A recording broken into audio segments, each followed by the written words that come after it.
My great fear as a kid was a fear of failing.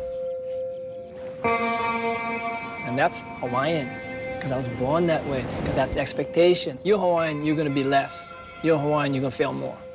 And so it's old, it's in you, it's part of your identity. But when I navigate a voyage, I know when the storm comes, and it's gonna take you to the bone. And if the storm keeps coming, you gotta stand up. It's just what you gotta do. And it's this zone where you learn to make fear your best friend. You hold it really close to you, and you open up that door to believing that you can make it. I took a walk through this beautiful world. Felt the cool rain on my shoulder. Found something good in this beautiful world. I felt the rain getting colder. Sha-la-la-la-la, sha-la-la-la-la-la, sha-la-la-la-la, sha-la-la-la-la.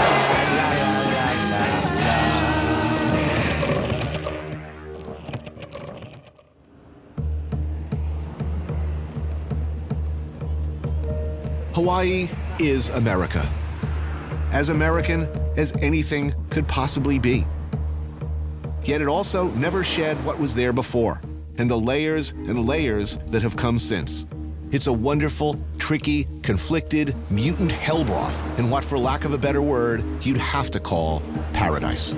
Nowhere's paradise. Paradises don't exist. Paradise is kind of in your head. Wait a minute. You look at your window here, you look at those hills, those mountains, all that green, that blue sky, and gin clear sea. It sure looks like paradise to me. This guy knows. He's been everywhere. He's Paul Theroux, novelist, essayist, and legendary traveler and travel writer. Of all the places he's been, all the places he's seen, he chose Hawaii to live. And he's lived here for 25 years. Does it matter that it's America? No, that's the big thing, that it is America. It has elements of the third world, the nicest elements of the third world, which is funky. There's this self-respect, there's pride, there's things that don't work at all. And then it's Main Street USA, where we are now. I mean, there's PTA meetings here. They get together and watch the Super Bowl. And it's the most Main Street USA, or as much as you will find. Town is a neighborhood spot in Honolulu's Kaimuke district. And as Hawaii is the only state in the union that allows dayboat fishermen to sell directly to restaurants, the pan-roasted mahi-mahi is pretty damn good. It's not a particularly welcoming or friendly part of the world, contrary to the sort of the Aloha myth. No, that's right, that's right. But no island is. Nantucket isn't. The Isle of Wight isn't. Name an island. They want foreigners in Corsica. Sicily, they want foreigners there. No way, no way. Did anyone ever come to an island with a good intention? People. No, never in the history of the world. Best case scenario, bring syphilis. Yeah. Pretty much. Yeah. I mean, at the very least. Captain Cook put his sailors ashore in Ni'ihau, which is just a little bit northwest of here. He was the first haole. And like Magellan, Hawaii killed its first tourist, and the Philippines killed their first tourist. But people who live on islands, who are born on islands, view anyone who comes ashore with suspicion.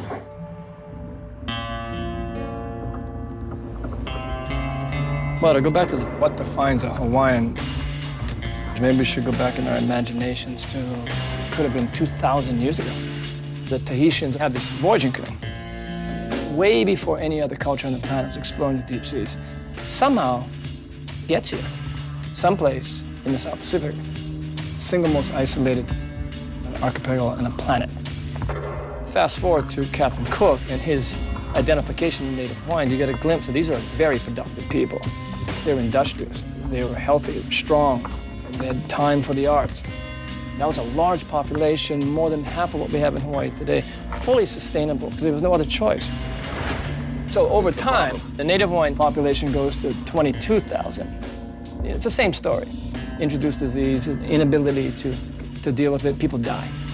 1926, the public school system would outlaw language and the practice of culture in public schools. So the road to extinction is being well paved. Between Captain Cook's arrival in 1778 and today, disease wiped out most of the population.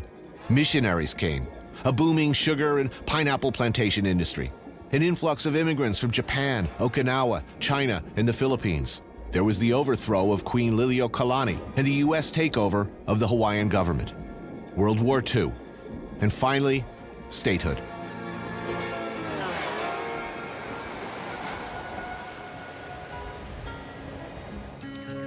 The geographical realities of being thousands of miles from, well, anywhere else has given Hawaii, to some degree, protection from the forces that eradicated so many other South Pacific cultures entirely. In fact, they've arguably been holding back the inevitable creep better than just about anyone. What Hawaii looks like today depends on which island you're standing on, and to some extent, the reputation of the locals. The Hawaiian Islands are not a monolith.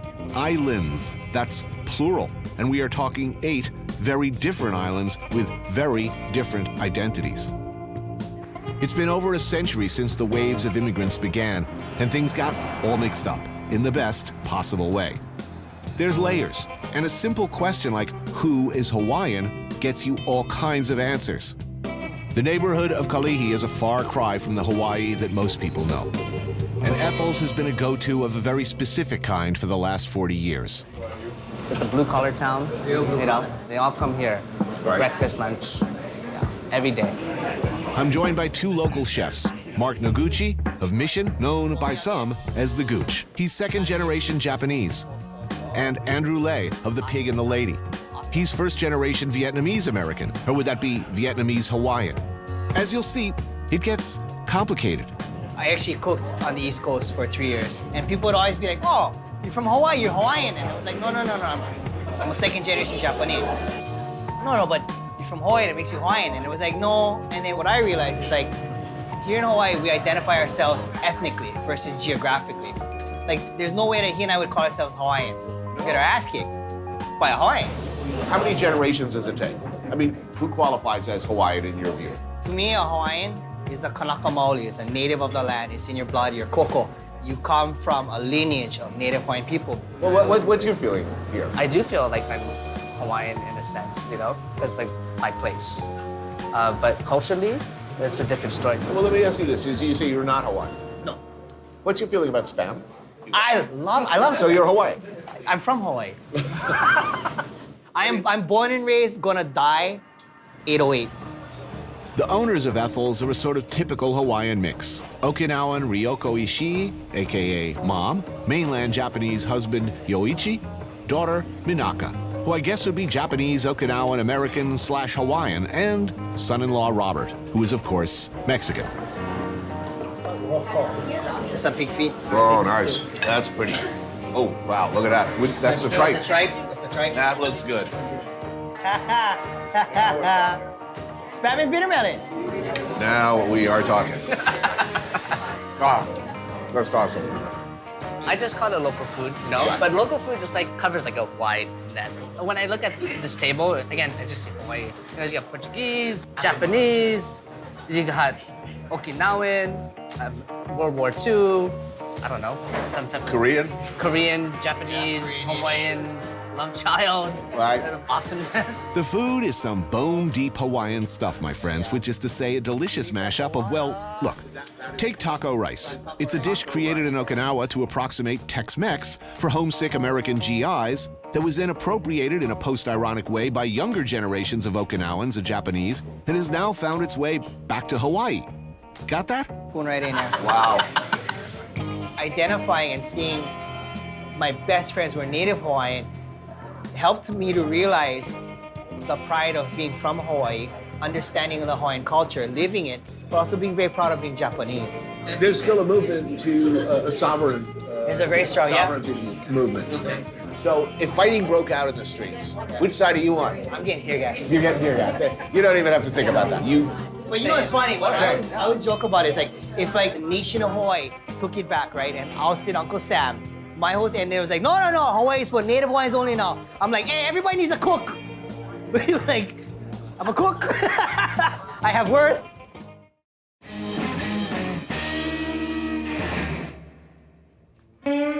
This is Nainoa Thompson.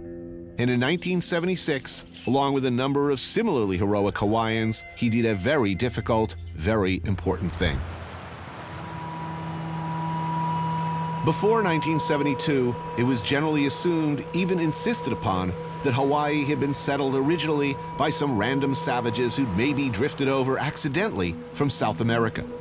It certainly couldn't have been ancient Polynesians. They couldn't possibly have been the kind of sophisticated navigators who could guide a sailboat willfully across the Pacific, across thousands of miles of open water. Nobody could see the canoe here. Too beaten, knocked out of you, no dreams, no hope, can't see.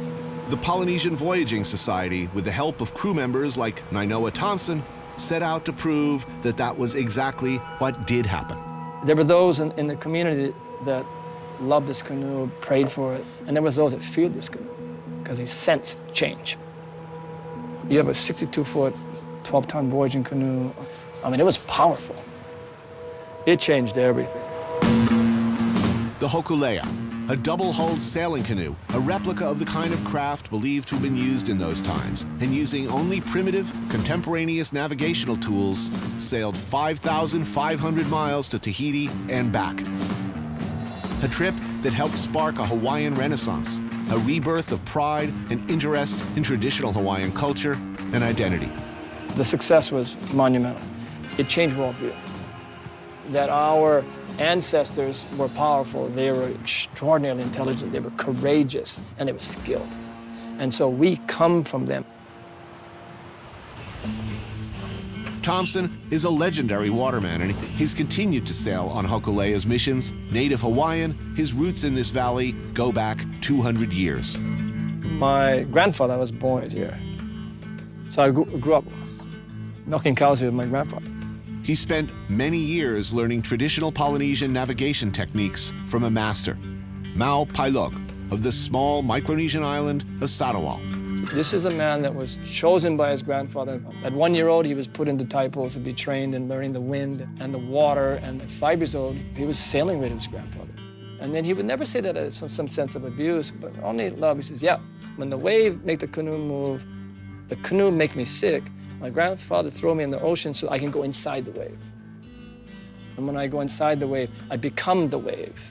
And when I become the wave, now I'm navigator at 5. So when I approached him, he just said to me, you're too old. You want someone to know everything, send your son to my island. But he said, I'll teach you enough to find the island you seek, but I can't teach you the magic.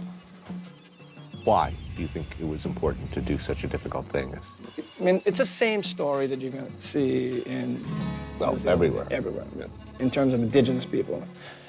My father's mother, nearly pure Hawaiian, chooses not to teach her children language or culture or genealogy. Where do you come from? Who's your family? What's your link? And that could have been 100 generations. What the voyage did was a reconnection back to feeling wholesome about who you are, because knowing where you come from and who are your ancestors. So Hokulea, when it got to Tahiti, it was their canoe.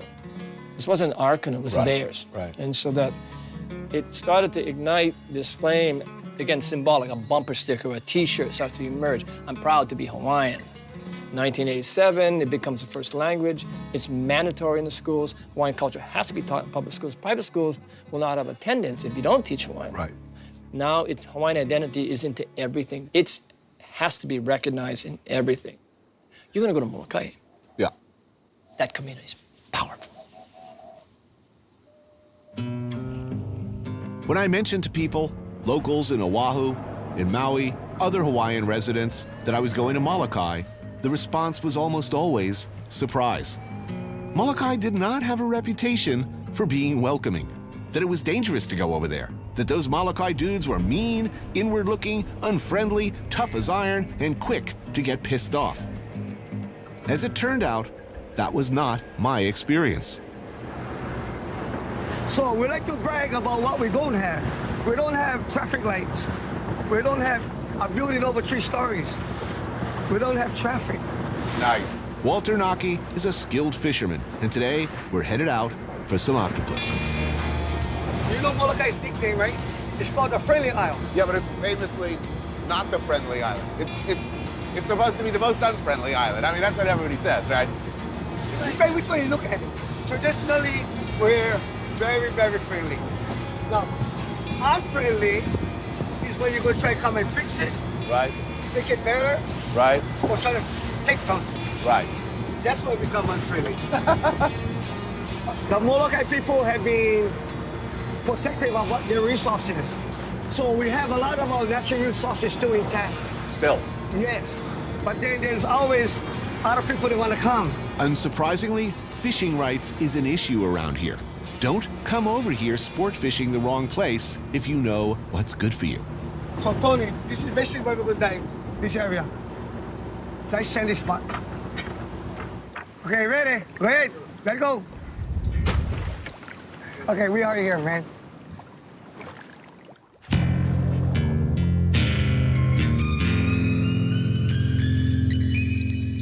When we get into the octopus, we're gonna coach him out of his hole. So when you stick the spear in there, you're gonna make him feel he's not safe no more. When he comes running out there, you wanna stick him with a spear. Final step. Stun the struggling creature with a sharp blow from a mallet. Or if you want to go old school, bite him right in the brain. In my case, it took repeated crunching to locate the apparently chiclet-sized organ. It's gonna come to you. Take your time. This one died, eventually, as likely by exhaustion as anything else, I suspect. Yo, hero today.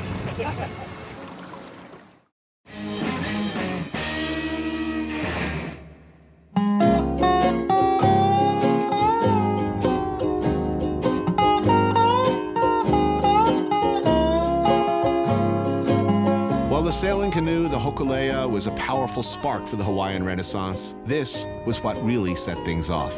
Beginning in 1941 and continuing into the 70s and beyond, the U.S. Navy had been using the beautiful neighboring island of Kaho'olawe as a bombing range. You could feel the shock waves as far away as Maui and Molokai. I'm proud of my Hawaiian blood, and nobody can tell me any different. People had never been happy about it, but emboldened by the times and by recent events, a group of young activists decided to take a stand.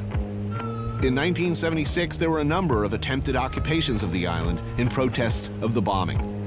None more successful than Walter Riddy's. He and a fellow activist named Richard Sawyer set up on the island and refused to leave, One day, we're gonna put one queen back over there.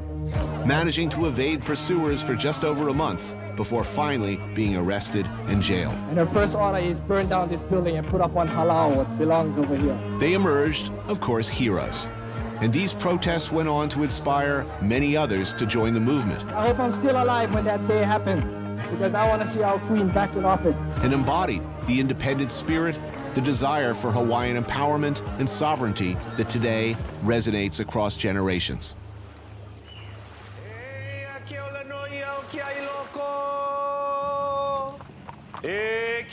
Welcome to what is supposedly the most unwelcoming place in Hawaii.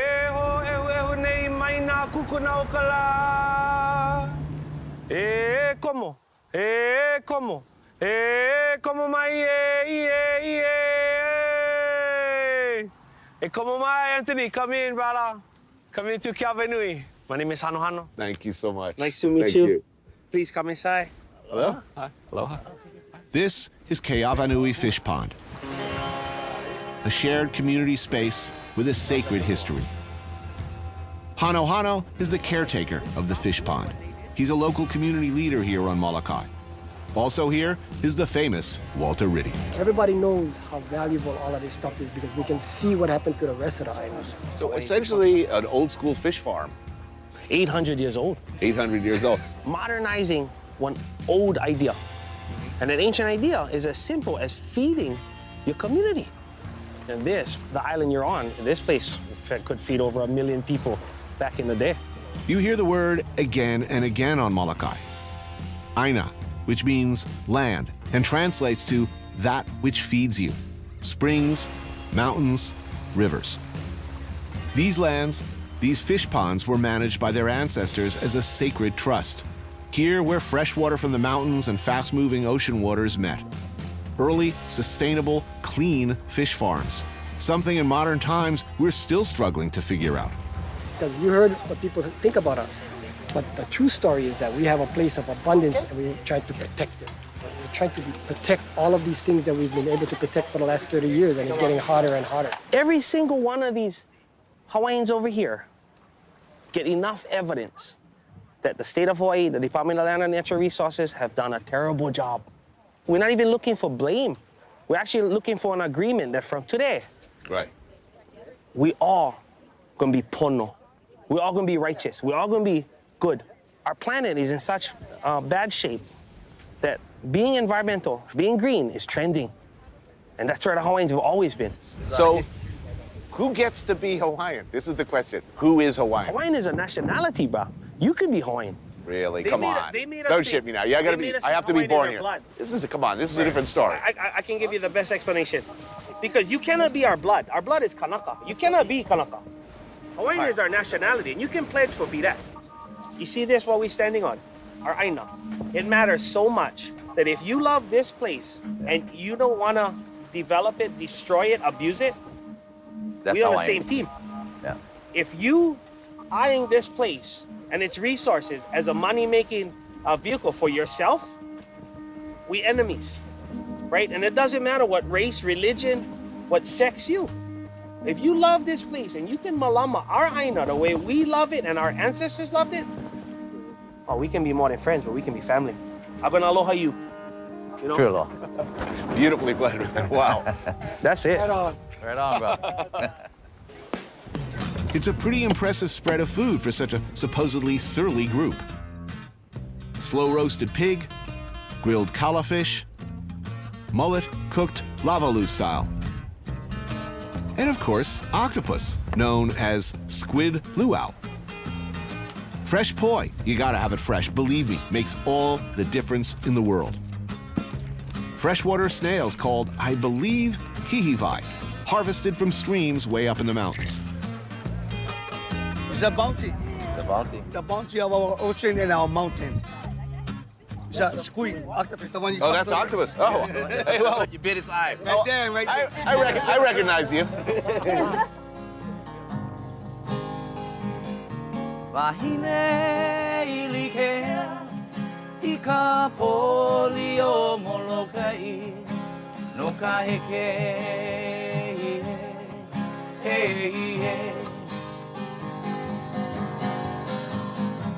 Anthony, when somebody steals this, it's easy for us to say, you're stealing our stuff, right? But all of this stuff is dependent on a healthy environment and ecosystem. All right, but then let me ask you, just because I'm a bit of a dick, I have to ask this No, I question. love it. No, I have to ask. Bring it on. I have to ask. All right, so we have like 12 more beers, and I pull out some nice spam masubi. I'm gonna eat them, right?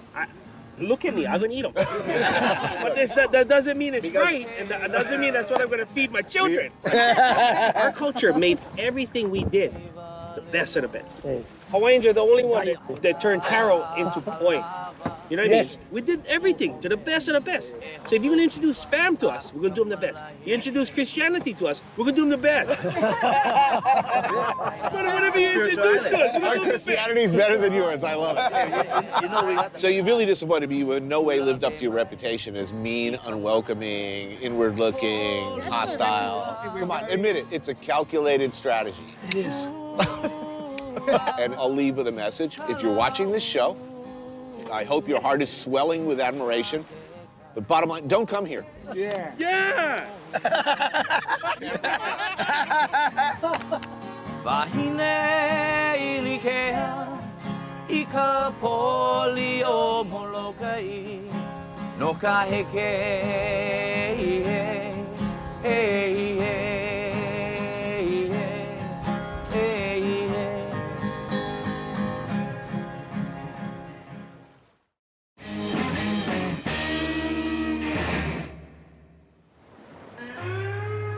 The ocean is all around for thousands of miles.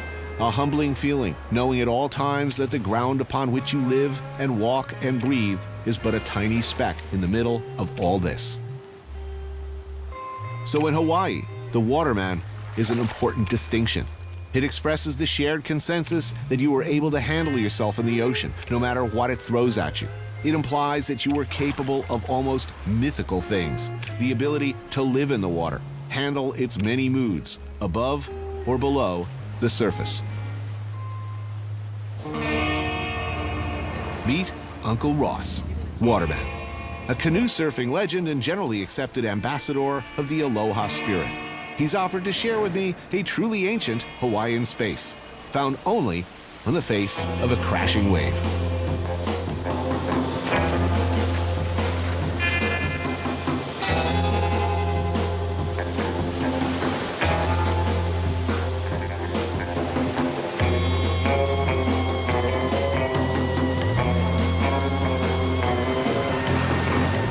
Surfing, a life connected to the ocean, and spending time with family and friends on the beach are some of the cornerstones of Hawaiian life. So this is our chef. This is Jason. How are you, man? And Tony, that's Keola. Hey, how are you? All right. You good? Yes, sir. Kalani, How do you do? How are you? Keave, What's going on? Hi. Megan. Hello. Those are my two daughters. And this is my wife, Alicia. Why, hello. Hi. Brendan, come say hi. Hey, Brendan. How are you?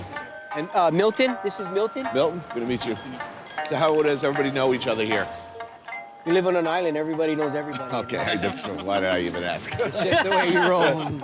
I think I met Uncle Ross through the water. I mean, just surfing at Laniopoko, and then we became like family. Daughter. Yeah, he's like my dad, my Ohana. Each and every weekend, Uncle Ross can be found here with his Ohana, a Hawaiian word that describes an extended circle of family and close friends. Man, nice that we got lucky today. It's a beautiful day. Beautiful day. Yeah. Even when it's storming, it's nice on the beach. Yeah. Yeah. And we'll stay here until that thing goes down. Hits the horizon. When that sun hits the horizon, that's time to go home. Maui is an island as beautiful as it gets. And sure, it's got its share of portion-controlled cruise line entertainments, doled out in digestible bites and complimentary Mai Tais. But you'll also find a sort of beloved indigenous institution like Tasty Crust, as local a place as you're likely to find. Daniel Ikika Ito will explain. This is a menu situation, or I can order for you if you trust me. I think we're gonna hook you up with the local flavor, so. Okay, I trust you. Raised on the Big Island, he's a journalist, the first native Hawaiian editor of a major surf publication and founder of the local Contrast magazine. Local culture is very much so trying to point a finger at anybody coming in and go, hey, you're a haole, you don't belong. And therein kind of lies a little conflict you have being a modern day Hawaiian. And I still think that's something that we forget about these days is how educated and how accepting our kupuna, our ancestors were. It was always built on inclusivity, aloha. Aloha is giving without expecting anything in return. You got this Hawaiian culture that was a product of the Polynesians that populated the islands. Then you got this local culture that's a product of the plantation lifestyle. So the Japanese, the Chinese, the Koreans, the Filipinos, the Portuguese. If indeed all history can be explained by what's on your plate, this is a prime example. Behold, bitches, the plate lunch. The most identifiable and essential feature of the plate lunch is this: a big scoop or two of white rice and potato mac salad. There is nothing more Hawaiian. Served alongside a protein like chicken katsu, or this hamburger steak, a burger-like patty drowned in dark, sinister, sticky, shiny gravy. Or furikake ahi, seared ahi with nori and sesame seed. Oh my gosh, that looks beautiful. Oh yeah, that's gonna work. Oh. All right, let's just sit this right on top of the rice. Yeah.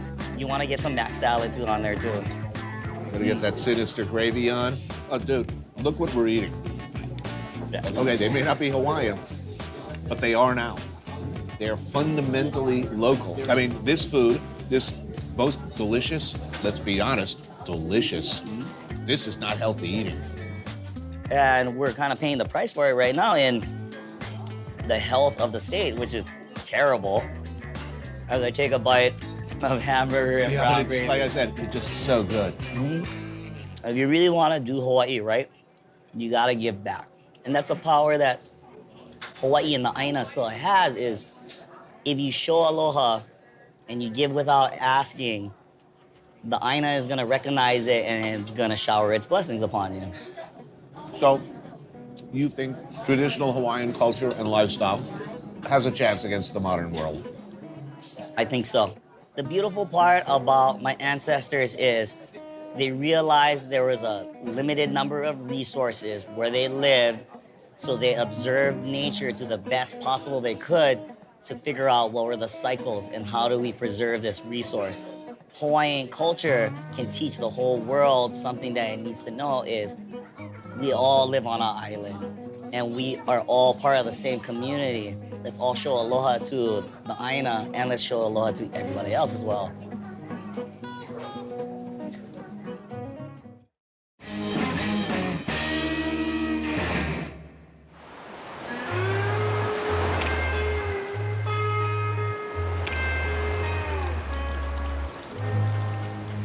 An extraordinary man lives in this house. Shep Gordon, longtime resident on Maui, legendary talent manager. Maybe you know some of the people whose careers he's looked after. Alice Cooper, Teddy Pendergrass, Luther Vandross, Blondie, Pink Floyd. He was years ahead of the chef explosion, shepherding Emerald through his early career. He's produced films, worked alongside great French chefs like Roger Verger, become close to His Holiness the Dalai Lama, basically done everything with everybody in every place. I first got here 40 years ago. I put one foot on the island. I knew I was living here the rest of my life. You ever look out there and it's wallpaper? Never, ever. I say it out loud every day. My first words in the morning are, thank you, thank you, thank you, thank you, thank you, every day. Shep is famously one of the most generous and enthusiastic of hosts, a more stand-up, loyal guy you could barely imagine, and it's no wonder they called the documentary based on his life Supermensch. That's how he's known around the world. Here, he's known as that guy who throws great parties. Prep starts early. With Shep's friend Julio, a Maui born and bred rancher, with help from local chef Sheldon Simeon. Middle of the night, and a traditional imu is dug, filled with lava rocks. The fire allowed to burn down to coals before the pig, wrapped in a combination of banana leaves and tea leaves, is dropped in. Okay, you guys ready for the unveiling? Here we go. All right. 12 hours later, you dig them up and, well, it's party time. So what you've been saying is you've been drinking steadily since 5 o'clock this morning. It didn't come out of my mouth. Okay. Behold the magnificence. Okay, take this side off. It's a very important part of your childhood. Dun, dun, dun, dun, dun. Wow, look at that. You just lift those bones out by hand. Yep. Right? Chef, you ready? Take the rock. Oh, you just dump them into a bucket? Awesome. Wow.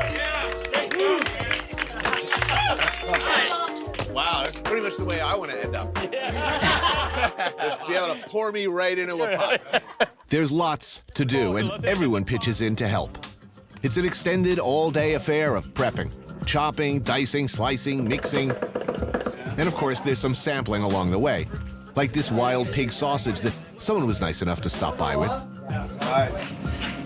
Sheldon works up a potato mac salad. Not gonna do it? One more time. Okay, hit you one more time. Julio carves up some unicorn fish, which he caught himself earlier in the day. Chef Mark Tarbell stuffs a couple of fresh red snappers before throwing them in the oven. There's poi pounded fresh out back. And somewhere, pig's foot soup is happily bubbling away. Here, try this chili pepper water. Chili pepper water. Wait a minute, why do I want to do this? There's chili pepper water, used for dipping or taken as an auxiliary shot for regularity or boner medicine or whatever. Oh yeah, there's also Spam noodles. There is no party without Spam. By dinner time, the beer, wine, and festive beverages have been flowing for hours. Also, moods have been adjusted in a completely natural way, indigenous to the islands, of course. How about Julio and the pigs? Yes. Oh, man. I've cooked a lot of things. I ain't never seen one poured into a pot neatly. That's what I love. This is what we do in the islands. That's what it's all about. Yeah. And always bring the Ohana, bring the family, bring the kids. You know, you rarely ever see a party where there aren't kids. Ohana means Family. Extended family. Extended family. Yeah, like you're now Ohana to everybody here. Yeah. Ohana means if you're gonna be a family, we can borrow money from you. And as happens, I've come to find out, things end up in the most natural, just kind of happens way. Song and some dancing. Hano hano o kamanu Onu anu he aloha. This is Willie K, and that's his daughter, Lisette. And it's pretty damn captivating.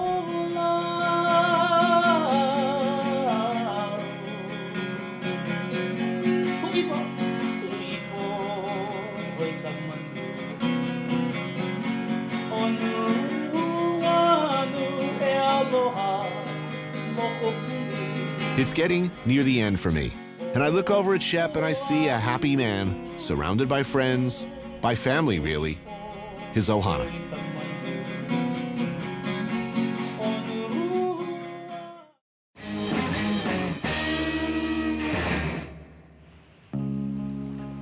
To be Hawaiian, to me, it needs to be some kind of sense of connection to place and some sense of responsibility for it. It should be about being honest to place and being honest to what you love and be honest to what you value. Is a road that's constantly trying to be more and more informed. I don't even know sometimes how to be fully honest because I don't know enough. What I love about the oceans, that's my pathway. That I go on the oceans to seek that sense of truth.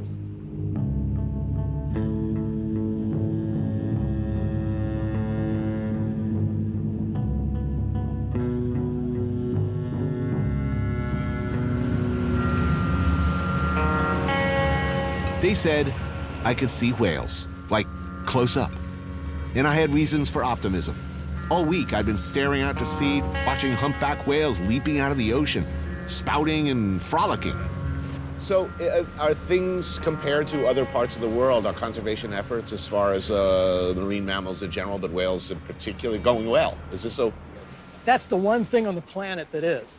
They're talking about taking humpbacks off the endangered species list, but it's good to hear that they've recovered, but then it may make it easy to add to the whaling list again. It's mating season in Hawaii for the nearly 10,000 humpback whales that migrate down from southeast Alaska each year. Dr. Joe Mobley of the University of Hawaii has dedicated his career to studying these whales. Yeah, I guess the song is supposed to be like the most complex display in the animal kingdom. When you're close to a singer, you can actually feel it through your whole body. It's like 185 dB, really loud. Wow.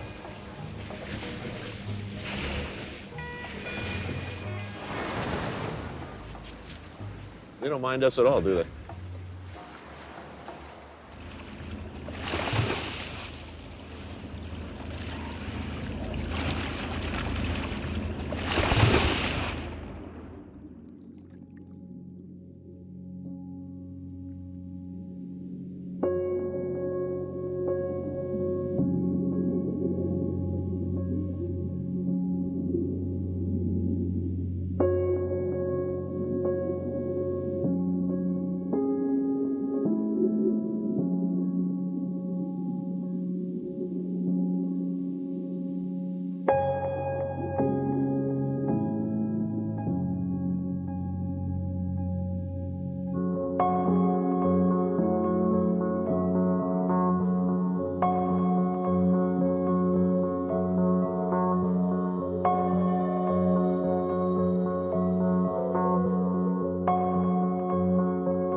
We got it.